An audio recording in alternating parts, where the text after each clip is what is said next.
দর্শক, Chittagong medical college হাসপাতাল থেকে সবশেষ জানাচ্ছেন সহকর্মী তাপস দে আকাশ।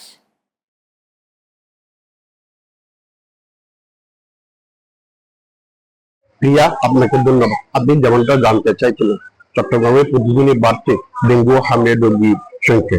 গত 24 ঘন্টায় ডেঙ্গু রোগে আক্রান্ত হয়ে এই পর্যন্ত বিভিন্ন হাসপাতালে ভর্তি রয়েছে প্রায় 25 জন রোগী।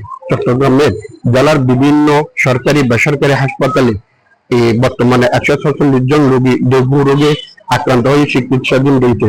চলতি বছরে এ পর্যন্ত 982 জন ডেঙ্গু রোগে আক্রান্ত হয়েছে, আর সুস্থ হয়ে বাড়ি ফিরেছে 836 জন। বর্তমানে চট্টগ্রামের ডেঙ্গু রোগে মৃত্যুবরণ করেছে 3 জন।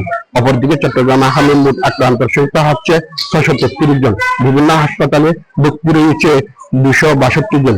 সন্দেহভাজন হামলে চট্টগ্রামে মৃত্যুবরণ করেছে 12 জন এবং হামলে মৃত্যুবরণ করেছে 3 জন।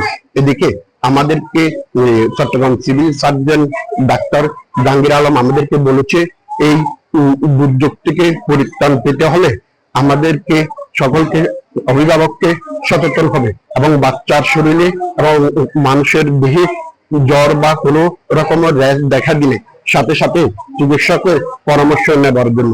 এবং এছাড়াও এখন বৃষ্টির সময়, বৃষ্টিতে যে পানিগুলি ছাদের উপরে এবং বাড়ির আঙিনায় জমে থাকে, সেখান থেকে মশার সৃষ্টি হয়। আর এই মশার যেখানে উৎপাদন স্থল, সেখানে ধ্বংস করে দেওয়ার জন্য তিনি সকলকে অনুরোধ জানিয়েছে এবং সচেতন থাকার আহ্বান জানিয়েছে। এই ছিল চট্টগ্রাম থেকে আমার কাছে সর্বশেষ। প্রিয়া।